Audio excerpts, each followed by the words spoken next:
Page number page number 126. 126 page वाच. व्यायाम का वर्णन. व्यायाम की परिभाषा. शरीर चेष्टा या चेष्टा स्थैर्यार्थ बलवर्धिनी देह व्यायाम संख्यतः मात्राया ताम समचरित. जो अभीष्ट क्रिया शरीर की स्थिरता रखने वाली और बल बढ़ाने वाली की जाती है उसे व्यायाम कहते हैं. व्यायाम को उचित मात्रा में ही करना चाहिए. हे सगळ्यात महत्त्वाचा शब्द आहे उचित मात्रा. व्यायाम आणि शरीराला हलकेपणा येत आहे आणि त्याची मात्रा पण व्यवस्थित पाहिजे. अतिमात्रेत झाले तर श्रमजन्य श्वास जे आहे ते लागू शकते. दुसरं बलाची हानी होऊ शकते आणि शरीरात प्राणापान जी श्वासाची गती आहे याच्यात अडथळा येऊ शकते. म्हणून व्यायामाची मात्रा जी आहे ती प्रत्येक व्यक्तीनुसार वेगळी दिलेली आहे. अर्धशक्ती व्यायाम सांगितलेला आहे. तर इथे व्यायामाचं वर्णन शरीराला हलकेपणा आणणं, सामर्थ्य वाढवणं आणि दृढता किंवा स्थिरता देणं एवढंच अपेक्षित ठेवतं. पुढे व्यायाम से लाभ. लाघवम कर्म सामर्थ्य स्थैर्य दुःखसहिष्णुता दोष क्षय अग्निवृद्धिश्च व्यायामाद उपजायन्ते. व्यायाम से लाभ. व्यायाम से शरीर में लाघव, कार्य करने का सामर्थ्य, शरीर में स्थिरता, कष्ट सहने की शक्ति, बढ़े हुए दोषों की क्षीणता और जठराग्नि की वृद्धि होती है. बढे हुए दोषों की क्षीणता. दोष जेव्हा वाढलेले असतील किंवा वाढू नये, वाढलेले असतील असं नाही, वाढलेले असताल तर त्याला ते कमी करण्यासाठी पण व्यायामाचा वापर होता. ठीक आहे. शरीराला हलकेपणा, कष्ट सहन करण्याची ताकद सर्व व्यायामामुळे येतं. निश्चित स्वरूपाचा व्यायाम जर सातत्यानं रेग्युलर केल्या गेल्या 1 तासाचा व्यायाम खूप झाला है ना. त्या आणि दिनचर्येत होणारा आपोआपचा व्यायाम म्हणजे कामं करतानाचा हा दोन्ही पकडला तर शरीराला त्याचं शरीर स्वास्थ्य ठेवण्यासाठी सगळ्यात बेस्ट आहे व्यायाम. पुढे आणि भूक पण चांगली लागते. अति व्यायाम से हानि. श्रमः प्लवः क्षय तृष्णा रक्तपित्तम प्रतमक. अति व्यायामातः कासो ज्वरश्च छर्दिश्च जायन्ते. अधिक व्यायाम करने से थकावट, मन और इंद्रियों में शिथिलता, रसादी धातुओं का क्षय, प्यास की अधिकता, रक्तपित्त रोग, प्रतमक श्वास रोग, ज्वर और वमन रोग होते हैं. म्हणजे धातुक्षय जे सांगितलेलं आहे अति व्यायामामुळे धातुक्षय होते असं सांगितलेलं आहे.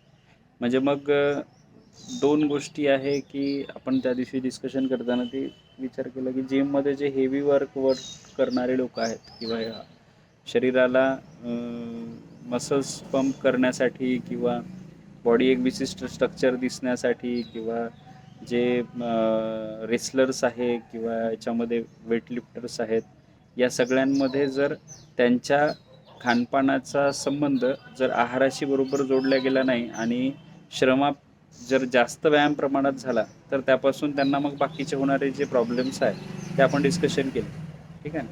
तर ते होऊ नये म्हणून सामान्य पद्धतीचे जे लोक आहेत ठीक आहे स्वास्थ्य अपेक्षा ठेवणारे त्यांनी व्यायाम करताना हे नियम पाळले पाहिजे की शरीराला लागवता येणं, शरीराचा कष्ट सहन करण्याची ताकद वाढणं, शरीर चांगलं राहणं, धातू जे आहे बल वाढवणं आणि धातू क्षीण होऊ नये इथपर्यंतच व्यायाम करायला पाहिजे. व्यायाम के लक्षण. स्वेदगमः श्वासवृत्ति गात्रनाम लाघवं तथा उपरोधश्च इति व्यायाम लक्षणम्. पसीना श्वास की वृद्धि, अंगों में हल्कापन तथा हृदय आदि में अवयवों की वृद्धि. आता योग्य व्यायामाचे लक्षणं सांगताना सोप्या पद्धतीने सांगितले की तुम्ही कुठपर्यंत व्यायाम करायला पाहिजे. सगळ्यात पहिले घाम. शरीराला घाम नसेल घामाला पाहिजे. श्वास नॉर्मलपेक्षा वाढला पाहिजे. अंगामध्ये हलकेपणा वाटला पाहिजे. हृदयामध्ये थोडंसं हृदय आदि में अवरोध की प्रतीती होणार. सामान्य लक्षण आहे पण याच्यातून सरळ सरळ लक्षात येते की आता तुम्ही ते स्टॉप करायला पाहिजे. याच्यापेक्षा वर करू नका. ठीक आहे. आणि ती तेवढीच क्षमता शरीराची आहे. प्रत्येकाची क्षमता ठरलेली आहे. प्रत्येकाला किती व्यायामानंतर आणि अभ्यासाने ती वाढवू शकतो. अभ्यासाने वाढवायला ग्रंथकारे नाही म्हणत नाही. अभ्यासाने कुठली गोष्ट व्यायाम पण ओकसात्म्य होऊ शकते. ओकसात्म्याची व्याख्या करताना आपण जे सांगितलेलं आहे की एखादा शरीराला सात्म्य होणं, ती बल वाढवण्यासाठी शरीराला. मग जे बाकीचे रेसलर्स आहेत किंवा जे काही कॉम्पिटिशनमध्ये उतरणारे लोक आहे, यांनी जे आहे व्यायाम हळूहळू वाढवलेला आहे आणि मग त्यांची ती ताकद झालेली आहे की ते आता तेवढ्या पद्धतीने करत आहे. तेवढ्या पद्धतीने शरीराला काही त्रास होत नसेल तुम्ही ते करा. पण ही सगळी लक्षणं दिसायला लागली की थांबा. ठीक. अतिव्यायाम अधिक निषेध. व्यायाम हास्य भाष्यत्व ग्राम्य धर्म प्रजागरण नौश्चितानपि सेवेन बुद्धिमान अतिमात्रया. बुद्धिमान व्यक्ति को चाहिए कि नित्य अभ्यास रहने पर भी व्यायाम, हंसी मजाक, भाषण, राष्ट्रचर्या, स्त्री प्रसंग और रात्रि जागरण इनका अधिक मात्रा में प्रयोग करें. व्यायाम केल्याने उदानाची प्रवृत्ती वाढते. हसी मजाक करताना जे हसताना उदान प्रवृत्ती होत आहे. श्वास बाहेर निघण्याची जी प्रक्रिया आहे ती वाढत आहे. भाषण, खूप जास्त भाषण करणं, अति बोलणं जे आहे हे पण त्याच कॅटेगरीमध्ये होतं. किंवा सतत भाषणाच्या याच्यात राहणं. ठीक आहे. खूप जास्त रस्ता चालणं, अतिचंक्रमण जे आहे ते पण तिथे निषेध सांगितलेला आहे. ठीक आहे. ग्राम्य धर्म प्रजागरण, अध्व सांगितलेलं आहे. अध्व शब्द आलेले आहेत. चालणं म्हणजे काय? प्रवास. इथं अध्व शब्दाचा अर्थ प्रवास आहे. ठीक आहे. कारण की तिथे नंतर राजक्ष्मामध्ये याच गोष्टीमुळे काय केलेलं आहे, राजक्ष्मा सांगितलेला आहे. आत्ता जे सगळे स्त्रीप्रसंग, चालणे, जागरण करणं किंवा अतिव्यायाम करणं, अतिसाहस करणं किंवा अध्व म्हणजेच खूप चालणं, यामुळे होणारा क्षय जो आहे त्याच्यातून राजक्ष्माची निर्मिती सांगितलेली आहे. राजक्ष्माचे हेतू आहे म्हणून त्याचा कितीही तुमचा अभ्यास असला तरी त्याचा अति प्रयोग करू नये. ठीक आहे. पहिल्यांदा सांगितलं की प्रयोगाने तुम्ही ते वाढवू शकता. उपसात्म्यामध्ये सांगितलेलं आहे की तुम्ही एखादी गोष्ट अभ्यासाने सात्म्य करू शकता. पण ह्या 5 गोष्टी सांगताना त्यांनी सांगितलं की हे अभ्यास जरी तुमचा खूप असेल तरी हे करू नये. पुढे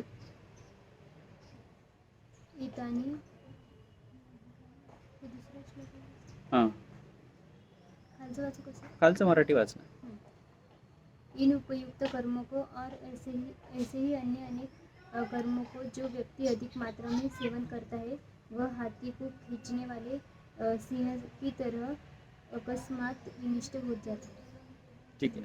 इधर डायरेक्ट हत्तीचं बल आणि सिंहाच्या बलाची जी उपमा दिलेली आहे त्याच्यावरून सांगण्याचा प्रयत्न केलेला आहे की किती तुम्हाला ते माहिती असेल, ताकद असेल, पण तरीही ती गोष्ट अवॉइड करा.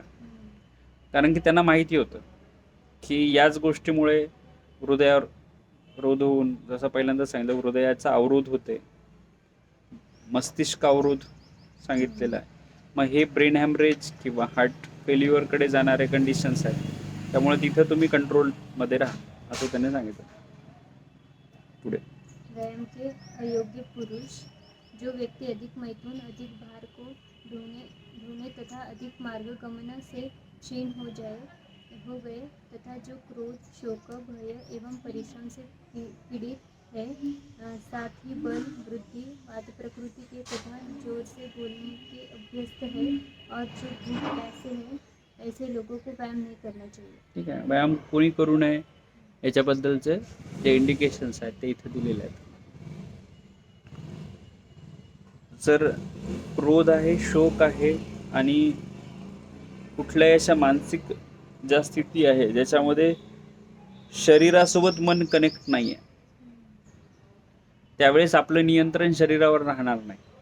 म्हणून त्यावेळेस व्यायाम सांगितलेला नाही. ठीक आहे. त्यावेळेस मनोरंजन सांगितलेलं आहे. तशा वेळेस मनोरंजन सांगितलेलं आहे. ठीक आहे. मन अस्वस्थ असणं, अतिक्रोध येणं किंवा वयाच्या बाबतीत त्यांनी वृद्ध व्यक्तीला, लहान व्यक्तीला जे आहेत आणि वातप्रकुपित व्यक्तीला जे आहे ते व्यायाम नाही सांगितलेलं आहे. ठीक आहे.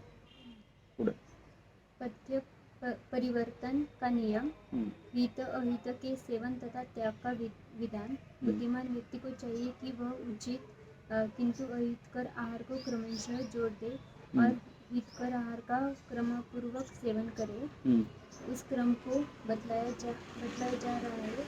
हितकर आहार के प्रक्षेप करने में और अहितकर आहार का उपचय करने में पादांशिक क्रम को अपनाना चाहिए। पादांशिक क्रम का सेवन और त्याग पहले एक दिन, फिर 2 दिन, फिर 3 दिन अंतर देकर पथ्य सेवन एवं अपत्य परित्याग पूर्ण करना चाहिए। हम्म।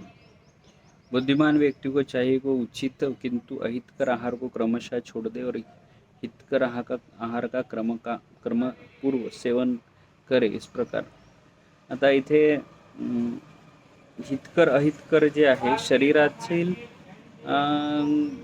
जी अवस्था आहे ती जुन्या वस्तूला सोडताना सहजासहजी सोडत नाही, है ना. त्याची त्याला सवय झालेली असते किंवा तशी मानसिकता झालेली आहे आणि सोबत सोबत शरीराला त्याच्यासोबत ॲक्सेप्टन्स आलेला आहे.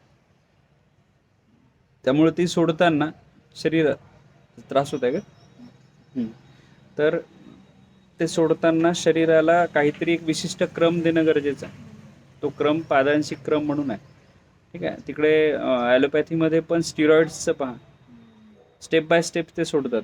सेम तसंच वर्णन आयुर्वेदात पण आहे की या पद्धतीने आपण कुठल्याही अहितकर गोष्ट हितकरमध्ये आपण चेंज करू शकतो. किंवा आता हाच जो पादांशिक क्रम आहे आपण पेशंटच्या आहार विहार बदलामध्ये पण वापरू शकतो. पेशंट किंवा रुग्ण जो आहे तो ऑलरेडी अहितकर आहाराशी संबंधित जी दिनचर्या आहे ती वापरत आहे. त्याचं आजचं रुटीन जे आहे ते एक्झॅक्टली तसंच आहे जे शरीराचे दोष वाढवणार आहे. म्हणजे त्यांच्या खानपाण्यातले बदल किंवा त्यांनी जे आहार घेतलेला आहे तो, या सगळ्या गोष्टी जर विचार केल्या तर त्या शरीरासाठी अहितकर आहेत, दोष वाढवणाऱ्या आहेत किंवा धातूची विकृती करणाऱ्या आहेत. तर मग ते सोडायचे असतील तर ते याच क्रमानं आपण सोडायला पाहिजे. शरीराची बलहानी पण होणार नाही, शरीरावर त्याचं नुकसान पण होणार नाही आणि नवीन गोष्ट जी आहे शरीर ॲक्सेप्ट पण करेल. ठीक आहे. हे जे एक पॉईंट आहे ना, हा पॉईंट आपण पथ्याच्या कागदामध्ये किंवा पथ्य करताना जे आहे ते टाकू शकतो.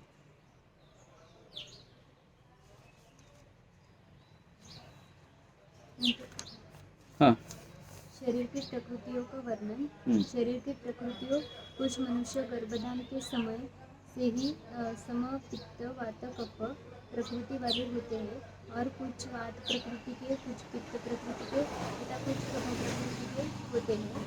इन 4 प्रकारों की प्रकृतियों से सम वात पित्त कफ वाले मनुष्य स्वस्थ और वातल पित्तल या श्लेष्मल प्रकृति वाले मनुष्य सर्वदा रोगी रहते हैं। इन वात आदि की अनुशयिता से वातल पित्तल एवं श्लेष्म की देह प्रकृति कहा जाता है। काल आपण थोडक्यात डिस्कशन केलं की प्रकृती 2 प्रकारची आपण मान्य करू शकतो. एक वातपित्त प्रकृतीनुसार आपण एक प्रकृती मानत आहे आणि दुसरं स्त्री बीज आणि पुरुष बीज एकत्र आल्यानंतर, आत्मा संयोग झाल्यानंतर जी ऋतूमध्ये जे बदल होत आहेत, ठीक आहे, म्हणजे एक्झॅक्टली कुठल्या ऋतूमध्ये गर्भ राहिला त्या ऋतूची सुरुवात आणि कुठल्या ऋतूमध्ये गर्भ जे आहे शरीराच्या बाहेर आला यामधला जो पिरियड आहे 9 महिन्याचा, त्याचा संबंध गर्भावर प्रत्येक महिन्यागणित म्हणजे 9 महिने जे संस्कार झाले निसर्गाचे, त्या वाढणाऱ्या गर्भावर जे संस्कार झाले, जो परिणाम झाला, त्या परिणामातून शरीराची एक प्रकृती तयार झाली. ठीक आहे. म्हणजे त्यावेळेसचं जे एक्झॅक्टली वातावरण असेल गर्भ स्थापित झाल्यापासूनच, पहिल्या महिन्यात रसधातू आहे, दुसऱ्या महिन्यात रक्त, असं 7 महिने 7 धातूची निर्मिती, 8व्या महिन्यात स्थिरता, 9व्या महिन्यात निष्क्रमण. म्हणजे 8ही धातू ओज, 8वा ओज आहे आणि ते कंप्लीट झाल्यानंतर 9वा महिना 9 दिवसानंतर बाळ जे आहे ते बाहेर येतं. म्हणजे त्याचे सगळे धातू परिपूर्ण होण्यासाठी लागणारा जो काळ आहे तो. पण हे धातूवर, या धातूवर ज्या निसर्गाचा संस्कार आहे, एकीकडे आईचं खानपान आहे, आई खाण्यापिण्यातल्या चॉईस कसे ठेवेल, ती कुठल्या पद्धतीने खानपान करत आहे, ती काय आहार विहार करत आहे, हे कशावर ठरून आहे? नाही. जर आईची प्रकृती काही असेल, समजा आईची प्रकृती पण त्याच अनुषंगानं तशीच आहे, पण हिवाळ्यात असेल तर ती कपडे घालताना कसे घालेल? उबदार घालेल. जर गर्भ स्थापित झालेला आहे हिवाळ्यामध्ये तर ती थंडीच्या अनुषंगाने खानपान ठेवेल ना, बरोबर आहे. तिच्या आहारात त्याच गोष्टी येतील ज्या ऋतूला अनुसरून आहे. तिची आवड एक वेगळा भाग आहे, शरीराची गरज वेगळा भाग आहे, आणि ऋतूनुसार राहणीमान हा वेगळा भाग आहे. ठीक आहे. तर ह्या तिन्हीमध्ये ती चॉईस काय करते, ती हिवाळ्यात मोकळे कपडे नाही घालणार आणि उन्हाळ्यात स्वेटर नाही घालणार आहे. म्हणजे शरीराला उबदार ऊर्जा देण्यासाठी ती त्या ऋतूत जसं वातावरण आहे त्याच्यानुसार खानपान ठेवेल. आणि ते आपल्या परंपरेत आहे. निसर्गाची गरज म्हणून शरीर आहाराची मागणी करत आहे, विहाराची मागणी करत आहे, आणि त्याच्यानुसार ते प्रोटेक्शनसाठी स्वतःला संरक्षित करण्यासाठी शरीराकडून जी मागणी होत आहे ती आहार आणि विहाराची. कसं राहायचं ऋतू ठरवते, काय खायचं ऋतू ठरवते. व्यक्ती कोणी असो, स्त्री असो पुरुष असो, त्याची गरज ऋतूनुसारची आहे. म्हणजे मग याचा संबंध असा आहे, विचार करता येईल की गर्भ स्थापित झालेला आहे, त्या गर्भाला पोषण कोणत्या ऋतूनुसार मिळत आहे, काय खानपान करत आहे त्या ऋतूनुसारच मिळत आहे. म्हणजे गर्भाला आधीच कळत आहे की कुठला ऋतू आहे.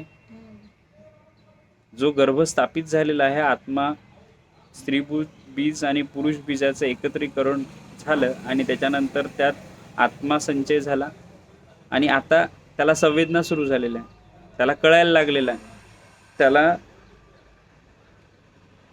पूर्वजन्मीच्या अनुभवाचा काही भाग, ठीक आहे, जो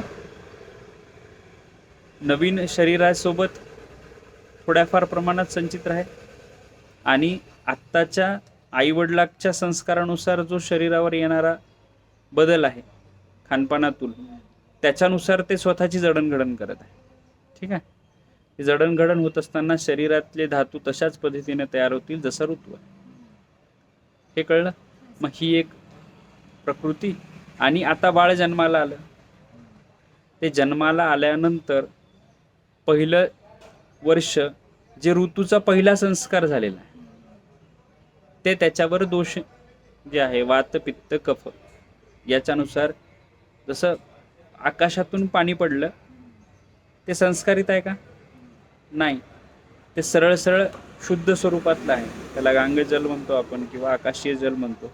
पण जसं ते जमिनीवर पडलं तर जमिनीच्या गुणासोबत त्याचं एकत्रीकरण झालं आणि मग त्यात गुण बदल झाला. मग ते पुसदमध्ये पडलं असेल, या जमिनीत पडलं असेल, तर काळ्या मातीत पडलं असेल तर त्याचे गुण येतील, लाल मातीत पडलं तर त्याचे गुण येतील. ज्या मातीत तो पडत आहे त्याच्यानुसार त्याचे गुणात बदल होत आहे. मग सेम तसंच गर्भातून बाळ बाहेर आल्यानंतर पहिल्या वर्षभरात जे खानपान, जे ऋतुचर्या, जी दिनचर्या आई पाळत असेल तिच्या दुधावर त्याचं पोषण होत आहे. आता त्याचा संबंध या जमिनीशी आला, वातावरणाशी आला. जे गर्भाचं वातावरण होतं ते बदललं. आधी ते गर्भातल्या वातावरणात होतं, आवरणात होतं, ते विश्वच त्याचं तेवढं होतं. एका ब्रह्मांडातून दुसऱ्या ब्रह्मांडात आलं.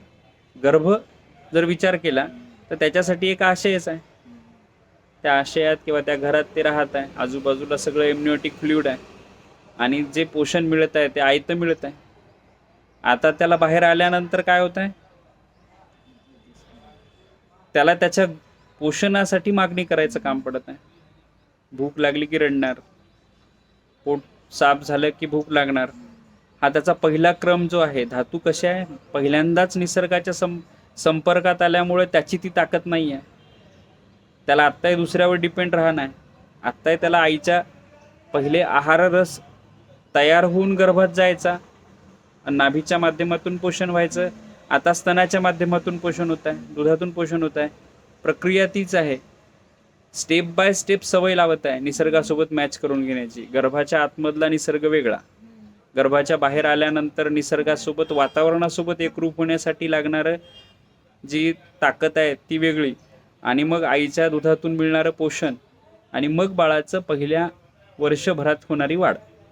तिथे पुन्हा पहिल्या वर्षभरात पहिले रसधातू, रक्तधातू असं करत 9 महिने जे आहे बाळ आपले पहिले धातू एक स्टेप पुढे जाऊन परिपूर्ण करतं.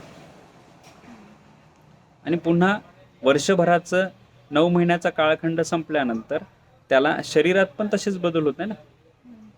गुटगुटीत दिसणारं बाळ, मासल दिसणारं बाळ, आणि मग 12 महिन्यानंतर रोड होणारं बाळ, अस्थिमज्जाकडे जाणारं. ठीक आहे ना.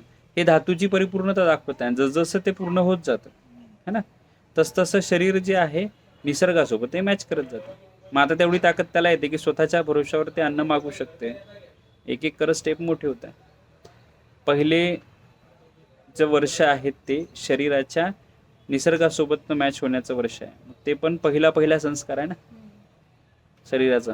पहिला जो संस्कार आहे प्रत्येक धातूवरचा तो आहे. मग त्यांनी जसं मॅच केलं, मग त्या सवयी ही जी आहे ती ठरवेल की त्याची इच्छा काय आहे, आवडी काय आहे, आणि त्याच्यानुसार मग तुम्ही जे प्रकृती आहे म्हणत आहे शरीराच्या, त्या प्रकृती आहे वात पित्त कफानुसार, आणि पुन्हा त्याचं परम्युटेशन कॉम्बिनेशननुसार जे आहे ते वात पित्त, पित्त वात, असं जे आहे 7 प्रकृती सांगितलेल्या आहेत. ठीक आहे ना. पुढे वाच. प्रकृति के विरुद्ध गुण आहार का सेवन स्वस्थवृत समझता है। स्वस्थवृत के विधान के अनुसार सदा आतुर, वातल आदि प्रकृति के व्यक्तियों को अपने अपने दोष के विपरीत गुण वाले आहार विहार का सेवन हितकर होता है, और समधातु मनुष्य को सभी रसों का प्रयोग करना। ठीक आहे ना. इथे समधातू समदोष असं म्हणून जे स्वस्थ व्यक्तीचं वर्णन केलेलं आहे, ठीक आहे, ते इथे आलेलं आहे. सभी रसों का प्रयोग करना चाहिए. ठीक आहे. पुढे निज रोग प्रतिरोधक उपाय। मलयन, शरीर के निचले भाग में 2 छिद्र है, 2 नेत्र, 2 कान, 2 नासिका और 1 मुख।